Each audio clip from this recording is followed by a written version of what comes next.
Welcome, fellow Kiss fans. Welcome to It's All For You Demon, celebrating the fun of being a Kiss fan. My name is Rick. Said some things in a vlog the other day that really got me thinking, and that was that I have not found any smoke alarm battery that needs to be replaced. I have not found any Kiss records in the wild in my hometown in 2019, and I thought to rectify that, I'm going to actively head out to the record stores more, take a dive in to the bins, and hopefully turn up some Kiss vinyl. Thought you'd like to join me. Large Marge, I think she is going to stay here and nap. Let's me and you hit the shows.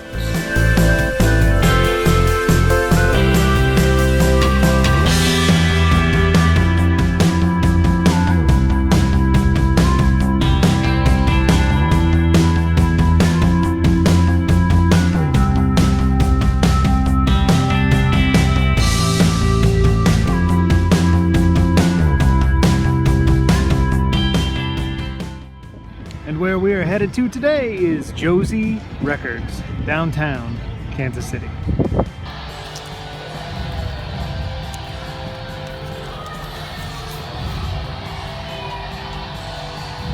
Done.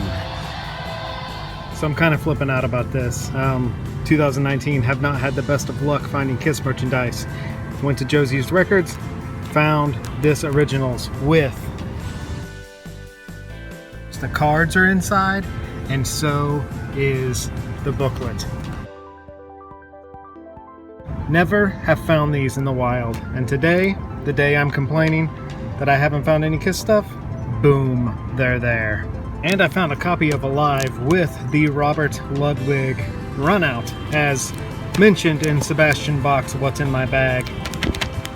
So one day soon we will have a vlog comparing the two versions of the engineered Alives. And I found a Bryan Adams record I have never run across in the wild before in my life. So today is a pretty good day. As a collector, you have magical days sometime, and today was one of those magical days. I could not be happier and more grateful for whatever transpired today, because today was awesome. I have never, ever in my life run across the originals with the cards and the book. And I mean, in all my days of collecting since 1988, never have found the originals with the cards and the book. And today I begin a vlog in the morning complaining that the Kiss well had dried up in Kansas City. Rarely found Kiss goods, so I thought I would change that or chase that and venture out to record stores I normally do not go to, and the floodgates opened up and the originals was there. Decades in the making. Let's go to the bag. First up, they had Hot in the Shade on cassette. This tape was my constant companion when I first learned how to drive, so I figured a little memento of my teenage life. This Alive was purchased simply because of the Sebastian Bach What's in My Bag episode. If you watch that episode, he is looking at Alive and also looking for the Robert Ludwig engineered Alive, and the only way to see that is to look at the runout and look for the RL. I became hugely fascinated by that story when I heard it, and have been looking for a Robert Ludwig Alive since watching that episode. Today, problem solved. I'm a huge Bryan Adams fan. If you've watched any of my previous videos, there's a lot of Bryan Adams content tied in with his sort of tie to Kiss.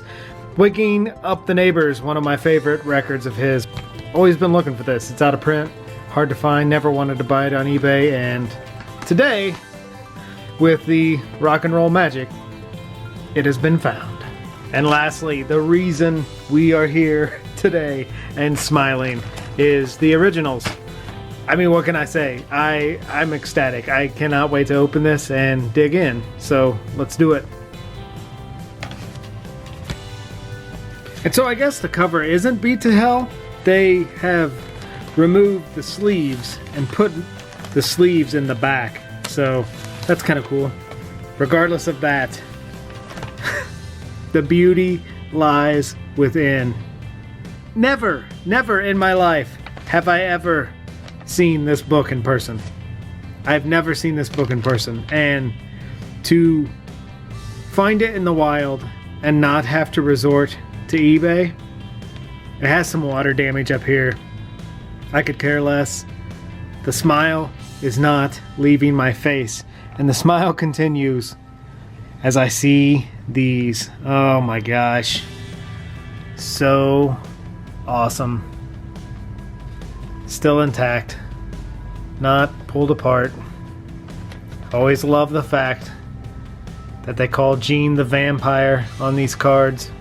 Always kind of wish they would have kept that and not changed it to the demon. But then again, my channel would be called It's All For You Vampire, and it wouldn't have that Omen tie-in of It's All For You Demon.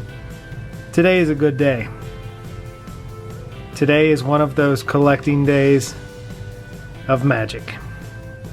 Granted, this does not have the sticker, but you know, with things like that, you can't really expect to find that too many times in the wild, because kids, of course, are going to use those stickers, and the fact that these cards are still intact is enough to make me happy. And to see this book for the first time ever is fantastic. I'm beyond ecstatic. My run-ins with the originals, the first time I ever found it was this copy when I was a young kid, and I foolishly took the Dress to Kill sleeve. You can see that only the records back there. I took the Dress to Kill sleeve and I hung it on my wall. I don't know why I did that. Kind of a stupid move, but one of those things you learn to live with as you grow up. I have ran across 2 second printings, and I've always loved the fact that the second printing boldly says second printing. Now, this copy of my second printing skips like a madman. These records are beat to hell, but I love it, and let me explain why. This record was clearly owned by a kid named Jeff, who obviously loved these records because they skip like nobody's business.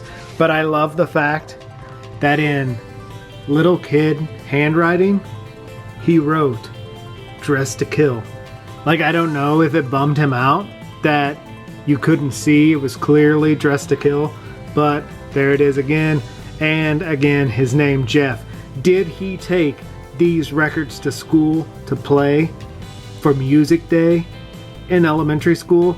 Or did he take his copy of the originals to a sleepover and didn't want anyone making off with his copy of the originals? There it is again, hotter than hell, written in little kid handwriting, probably from 1976, maybe 1978, but nonetheless, it was from back then. He even misspelled hotter. How sweet is that? That is what I love about collecting records. Seeing someone's history and holding it for yourself and enjoying it just as much as Jeff did when he owned this copy of the second pressing originals. Another thing I really love about these cards is this is kind of the last homegrown marketing push before the machine took over and KISS became mass merchandised. And when you read some of the facts on these cards, it reads like those books you used to check out of the library in the 70s about like sports stars, where a lot of the information was historical, but then a lot of it was kind of embellished and made for a young reader. Like this, for instance, on Gene. The world record for long distance fire breathing is listed at 12 feet. Gene can do 20 feet any day of the week. And it is that kind of stuff, like Ace Frehley being an interterrestrial being. It's that kind of stuff, that kind of childlike, young reader fun that makes these cards so amazing. Well, there you have it, my friends. Kiss the originals found in the wild, and sort of my history of ever running across the originals. Magic happened today in the record store, and I could not be happier. Thank you for hanging with me. Thank you for joining me on this little nostalgia run, and finding magic on the record store shelf. If you're new here, hit subscribe if you enjoy waxing nostalgia. Like, share, comment below, leave your comments. Let me know, what is an item of Kiss merchandise that you have ran across this summer that you never thought you would ever see in the light of day? Leave those comments down below. Let's celebrate the fun of being a Kiss fan down in those comments. Thank you for hanging with me. Take care, be safe, be good to your animals. My name is Rick. This is It's All For You, Demon. I'll talk to you soon.